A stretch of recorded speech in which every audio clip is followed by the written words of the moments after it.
Hello, guys. Hope you're all doing well. This is TJ, and you're listening to Beyond the Ring podcast. And today we are gonna do the review of Ring of Honor Wrestling. And this was actually a good show to watch through, and I didn't have any problem in watching this episode because we got a hell of a great main event. I say. So without any further ado, let's get into this show. So the show actually started with Ian Riccoboni actually welcoming us to the show, and as a regular host, Quinn Mckay had her match in the main event. She was preparing for it, and he said she has trained very hard to take on a decorated veteran like Angelina Love, and we also got to see Brian Johnson issue a challenge to anybody on the Ring of Honor roster, and after this, we got to the first matchup, which was Briscoes taking on Flip Gordon and EC3. This has their own story because Flip Gordon actually faced one of the Briscoes. I think it was uh, Briscoe, and EC3 actually faced Jay Briscoe, and Jay Briscoe actually. Defeated EC3 at Ring of Honor 19th anniversary, if you remember. So this was the story of this match. The match actually started with some uh, uh, quick arm drag takeover, mat-based wrestling, uh, collar and elbow tab, some test of strength, trying to get the snapmare, uh, trying to chin lock and all ground-based wrestling maneuvers and moves. But then it escalated into a story where the experience was becoming the main point of this match because Briscoes, like we know, they had so much of years of tag team experience, and that actually played on EC3 actually early on this match, and he was not able to catch up with them because of their experience they had each other in their tag team career. And then we saw some chops traded here and there, and then we saw some forearms. Again, the main point of this match was that Briscoes were having a tag, and this was a story that they had very good. Actually, they had very many years of tag team experience. Tag team experience played it well for them, for the Briscoes here. And Flip Gordon and EC3 were trying to getting hard to get along because EC3 was kind of in this whole world when Flip Gordon tries to tag in EC3, like uh, he doesn't ask to EC3 to tag or something like that. He just touches him like, so. EC3 is like going to have some change in his character. I think he would heel turn. And again, I mean, he had his heel turn, he had his heelish heelish behaviors and all, character and all. But maybe to fuel up again, they would go in that route again. So that's what they were teasing. I actually thought that this match would be called upon because of how EC3 was behaving. Nevertheless, Flip Gordon actually tried to get the advantage with his speed and athletic maneuvers and all. He was trying to take up the Briscoes to get that victory. So we saw some drop kick to Jay Briscoe, and then we saw then we saw neck breaker to Jay Briscoe, which was a very good looking neck breaker. And then we saw a uh, power slam by EC3, and Flip Gordon actually got the tag with the EC3. EC3 was kind of in his own world, and he was a little bit kind of not interested in this match. I don't know what he was like.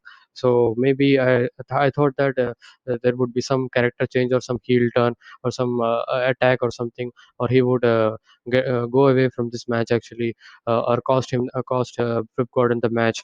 I think so, but they nevertheless did that match. And as I said, Flip Gordon actually got attacked to EC3, and Flip Gordon EC3 then had a drop kick to Jay Briscoe, and then we saw a neck breaker to Jay, and then we saw a power slam. So this was a point where EC3 was kind of fiery, and he was kind of raged. He want to kind of destroy Jay Briscoe because of his loss that he had in Ring of Honor 19th anniversary, as I said. And then we saw a big bull drop by uh, EC3 to Jay Briscoe, and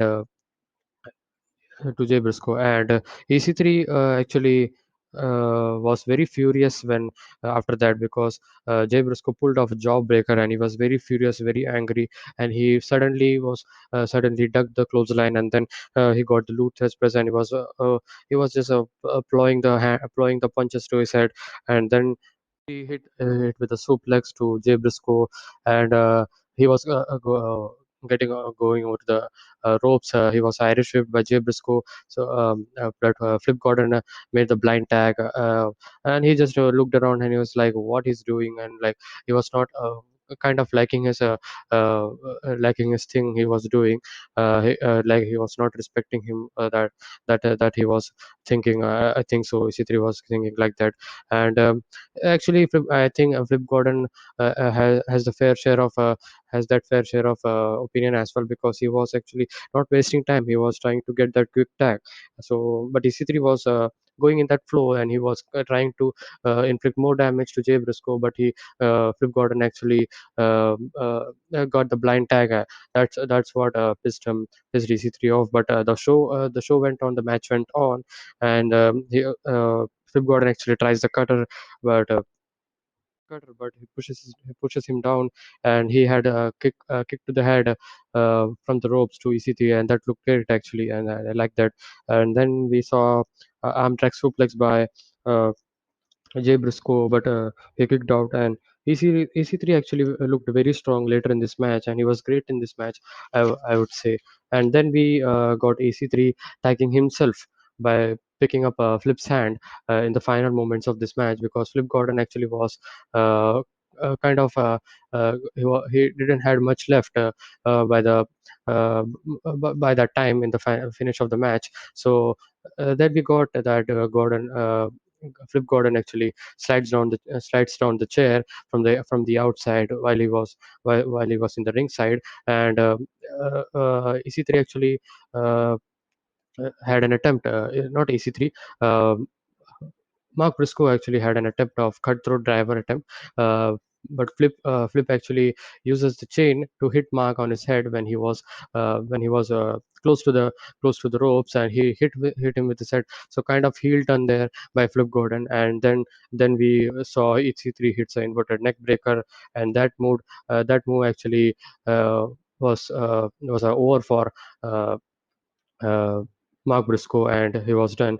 And AC3 and Flip Gordon picks up the win. This was kind of a match which was a okay kind of match, a good tag match, a good opener, I would say, but not that very great. If Briscoes would have been more attentive, or they were, so they were missing something. That's why they got the loss. So I think this was a match, and this was kind of a okay match, as I said, a good tag team opener. Uh, but I think something's brewing up, because EC3 is looking very skeptical, and I think he may be having some character change or something. And then we saw Brian Johnson's promo. Long story short, actually, he wants to wrestle, and he wants a match with anyone. He challenges anyone. He's a former TV champion, he says, and he targets all of the. They actually show each and every one of them, like factions, single wrestlers, and they also show the past wrestlers who were with the ROH, like Daniel Bryan, CM Punk, Samoa Joe. Adam Cole, all those guys who were in the Ring of Honor back in the day. He was like challenging for everyone. Like I didn't expect that they were they were coming back or something. But the match was just after this promo. The promo itself was very good and fiery, and Brian Johnson actually looked great in that. But the thing is that after this kind of promo, after mentioning such legends or back in the day, who were with the Ring of Honor. Uh, discussing them, and then you are going for the match.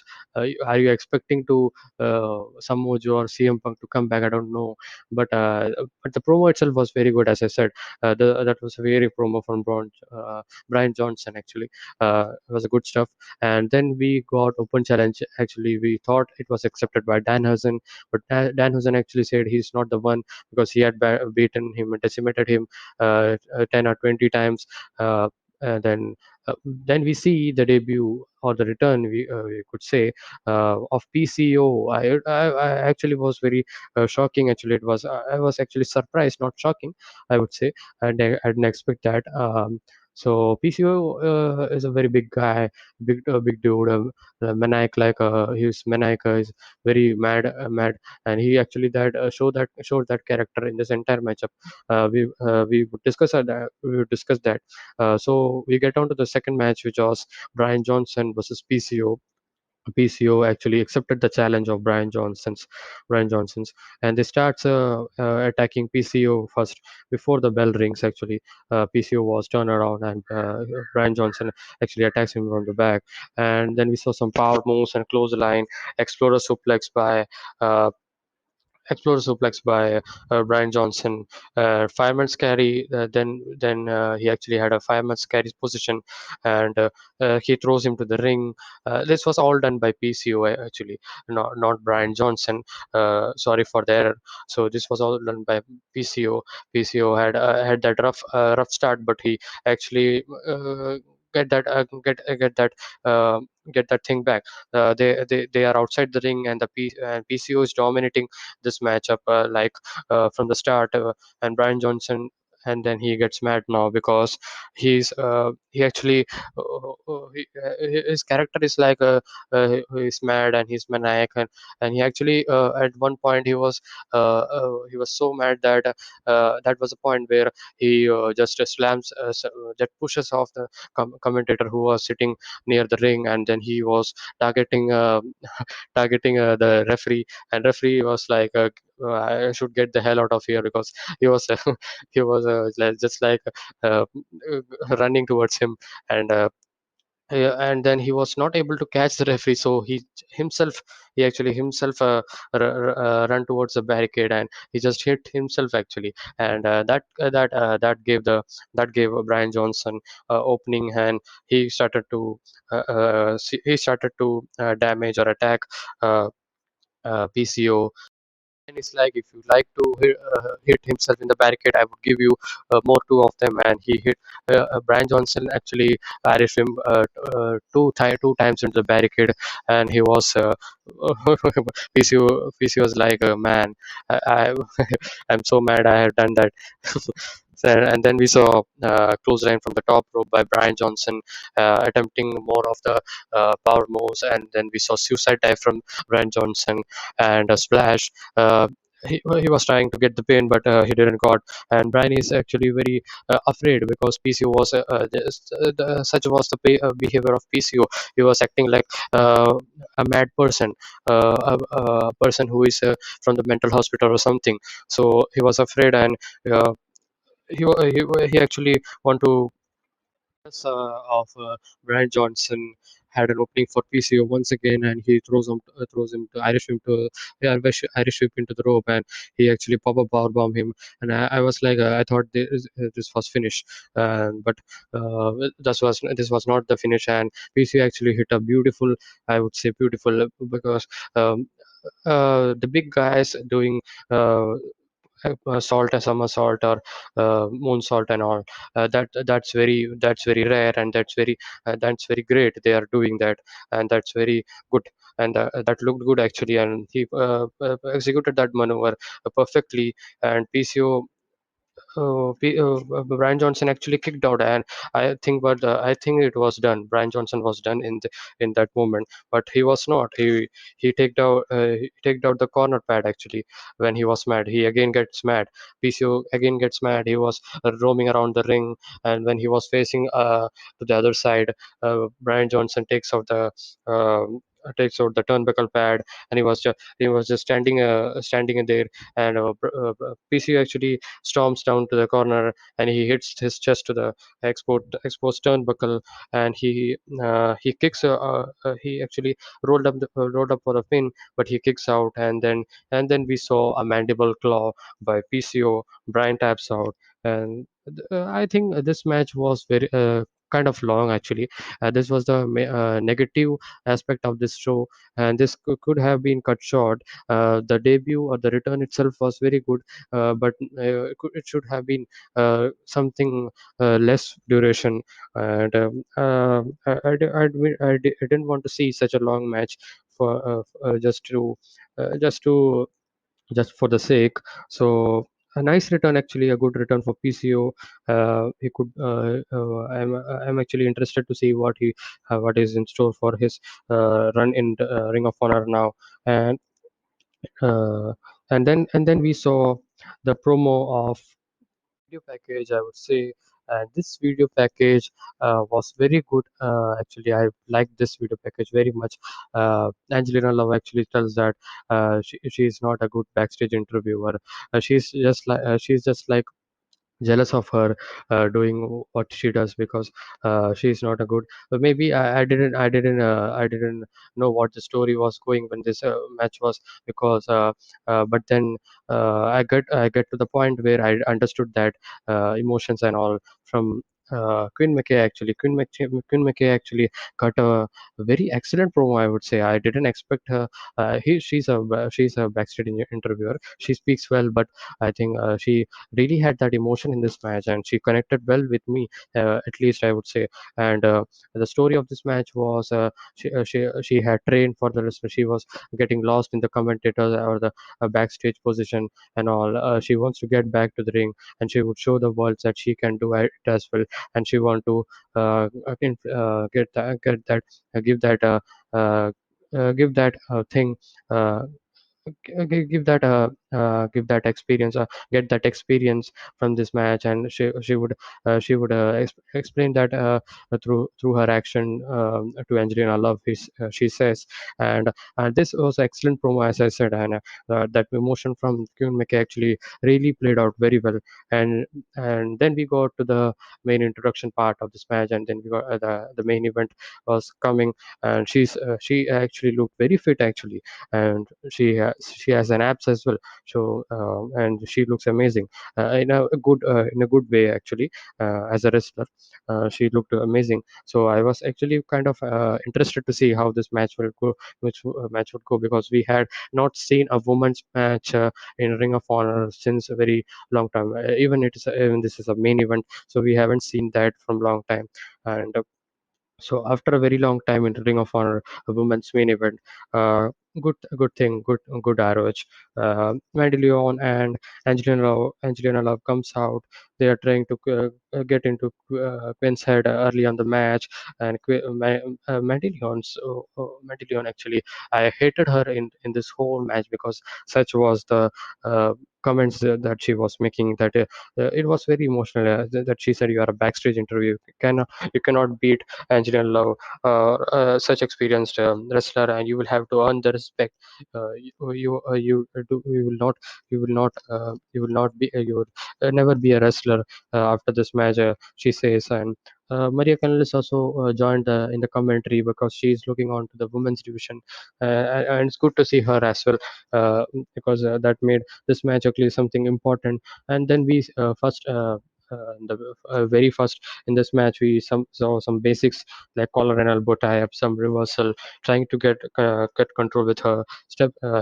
She actually was very arrogant in the match, in the whole match actually. She steps over her. She was running to in her back, and she steps over her. She was very arrogant, as I said.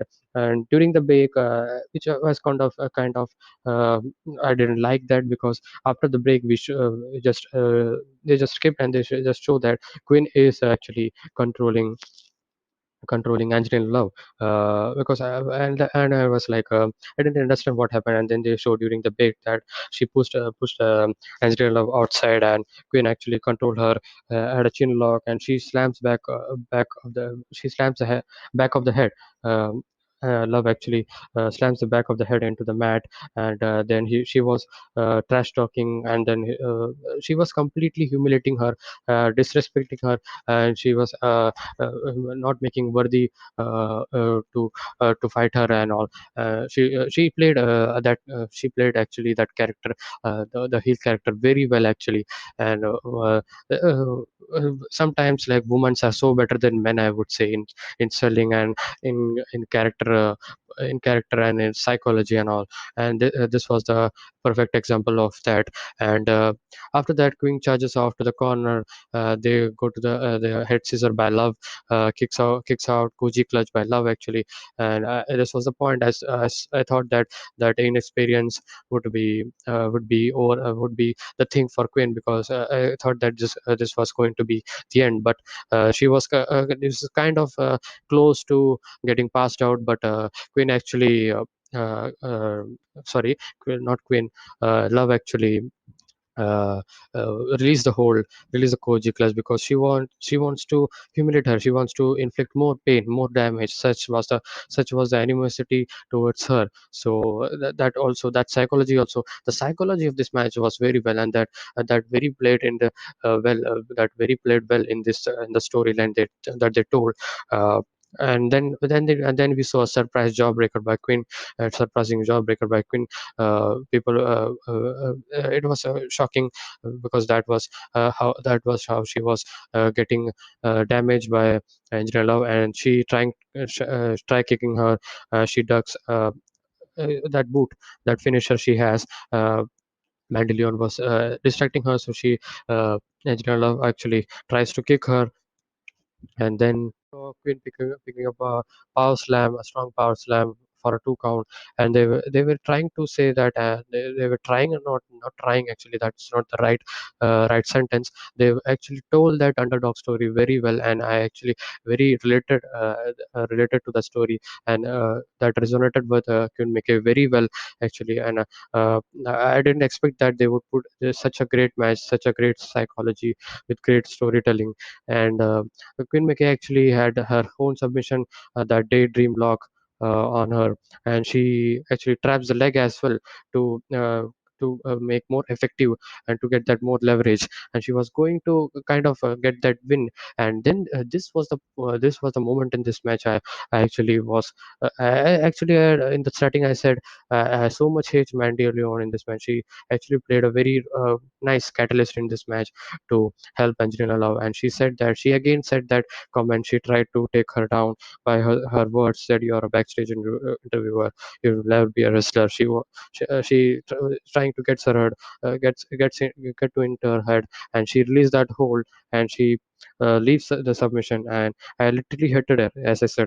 And this was excellent story and psychology in this match, and she made that inexperienced mistake actually. That was the point. And she goes she gets Mandy actually gets into her head, and she was actually unable to catch her, and they were unable to catch her. She was going to hit Queen McKay was going to hit Mandy Leon onto the ropes, but she missed her. And then when she and then she was still and then she was coming to the ropes. Queen Angelina was also preparing to hit that boot, and then she hit the boot, boom, and that's it. She gets a 1, 2, 3 pin. This match was very good, and this match told a very great story. I would say this had a excellent psychology. each and every moment of this match was very good. And Quinn Mckay was also very excellent. And how much of a good wrestler she is, I seen it today, and I would like to see more of her. And I would like to see more of the women's section in Ring of Honor as well. At least one. I'm not saying you should do every women's match in a main event or in any every Ring of Honor TV episode, but at least you should do frequently, and that should be great actually. And sometimes, as I said, women get it right than men. Than men actually. And the final thoughts of this match was excellent match, storytelling at its finest, emotionally and psychology played out very well. And next week we have that we have the match of Josh Woods versus Silas Young, and we have Ring of Honor World Six Man Tag Team Championship, Primal Fear versus Shane Taylor Promotions. That was the two things they announced for next week, and that's it, man. This week's episode of Ring of Honor actually was very great. Actually, that main event actually told a very good story, and you should not miss this match. Actually, Ring of Honor is not that at the level where it was before. Adam Cole and Bryan Danielson were there, uh, but genuinely this product is still living up to the still trying to living up to the expectation. And they have that pr division which no one has. And actually I like to watch Ring of Honor because it doesn't take too much time, and it's a good hour of wrestling, just like New Japan Strong. And so overall this uh, overall this episode was very good. The opening tag match was great.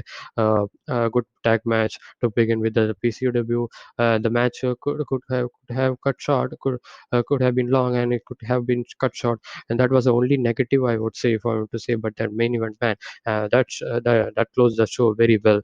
And as I said, women get it right as a than men sometimes, and Ring of Honor should do more of women's match. Again, I am saying, so that's it, man. Like, share, subscribe, do all that good stuff, and be safe, be energetic, and I'll see you guys in the next one. Peace.